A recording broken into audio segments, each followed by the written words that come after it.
Assalamualaikum warahmatullahi wabarakatuh.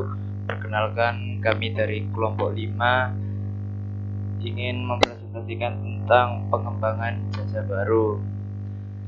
Kami dari kelompok 5 terdiri dari Indri Vergi Yovana dengan NIM 2301138 dan saya Muhammad Andrea Nurdiansyah dengan NIM 2301147 dan Nurlailia Maulayina dengan NIM 2301153. Saya Indri Vergi Yovana dengan NIM 200301138. Saya Nurlailia Maulayina, NIM 203011153.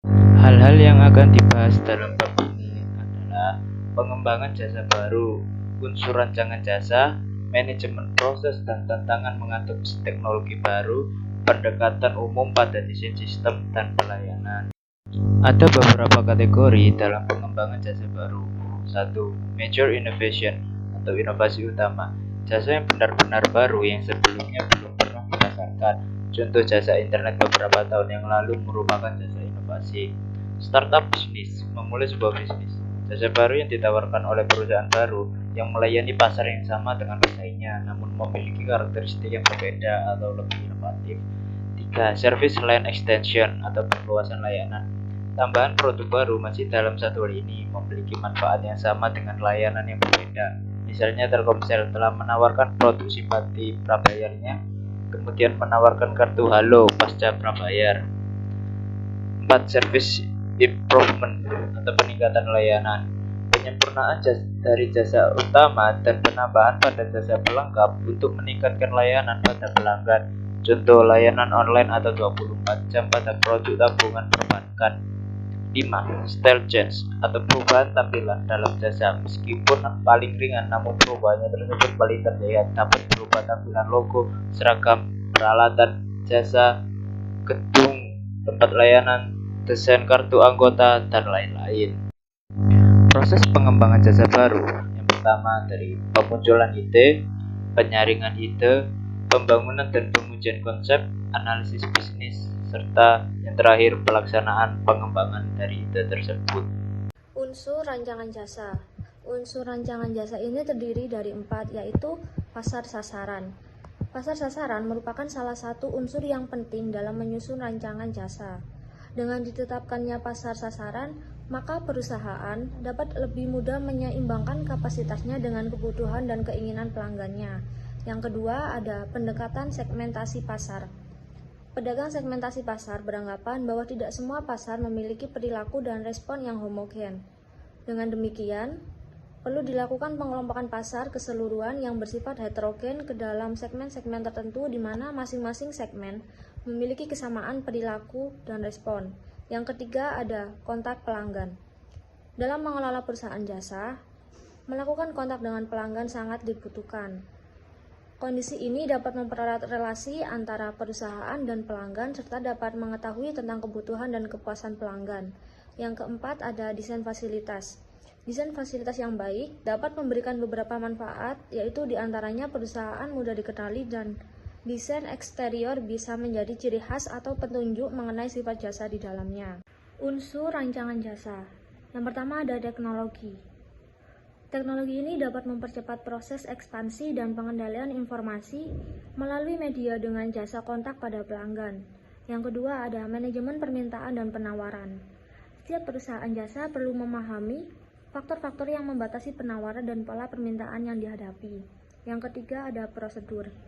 Prosedur ini berisi tentang panduan untuk melaksanakan tugas dan acuan untuk mencapai target yang akan memudahkan perusahaan mengontrol semua karyawan yang bertanggung jawab pada masing-masing lini dan kontak dengan pelanggan.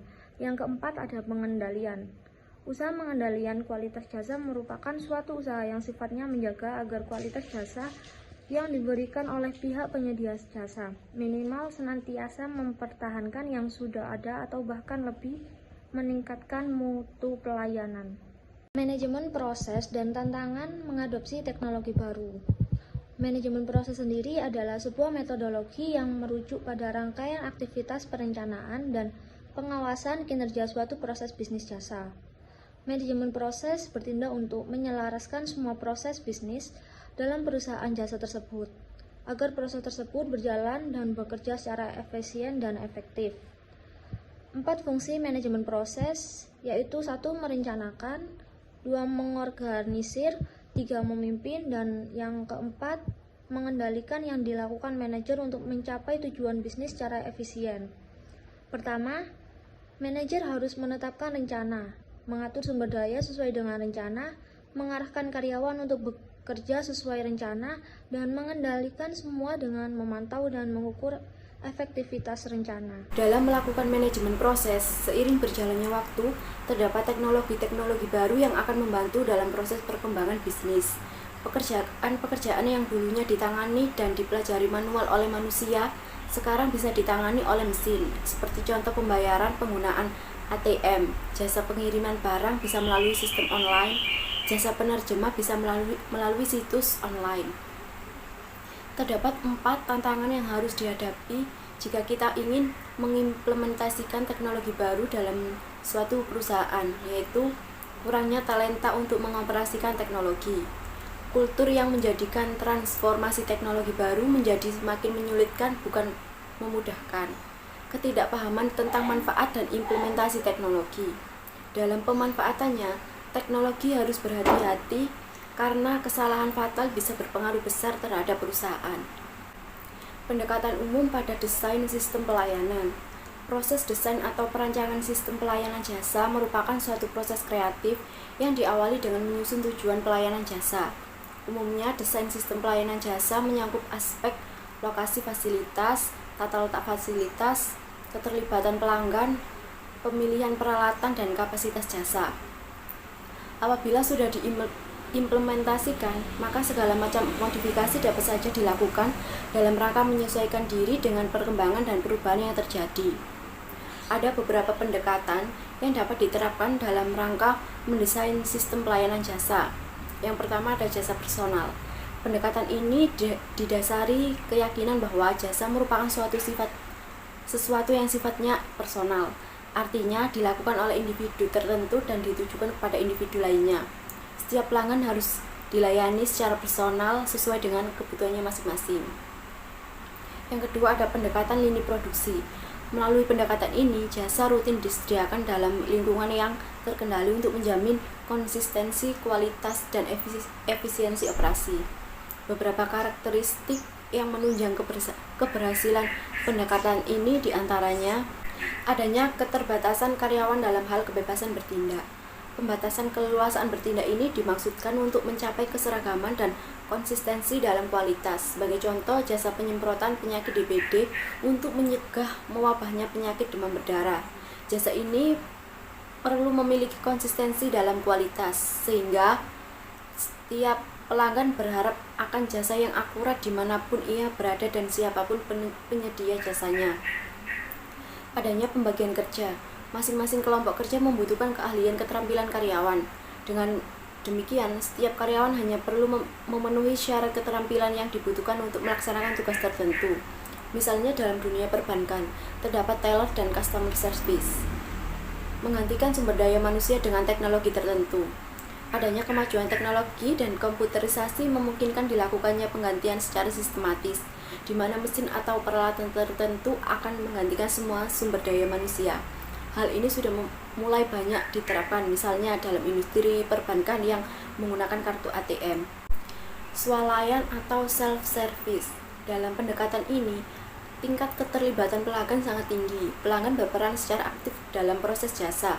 Misalnya di supermarket, pelanggan membawa sendiri kereta dorong atau keranjang yang kemudian diisi sendiri dengan barang-barang belanjaannya yang dipilihnya dari rak-rak pajangan, lalu membawanya ke kasir untuk membayar transaksi yang ia lakukan.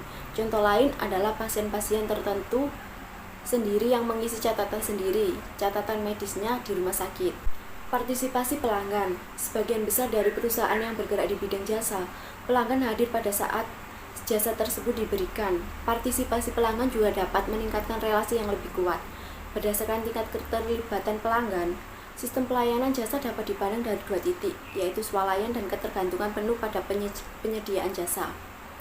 Pendekatan-pendekatan tersebut dilakukan secara tepat dan baik, yang akan memberikan beberapa pengaruh atau manfaat, yaitu terciptanya kepuasan pelanggan, kepuasan dan kesetiaannya karyawan meningkat, peningkatan rantai laba dan nilai serta tujuan-tujuan pelayanan perusahaan.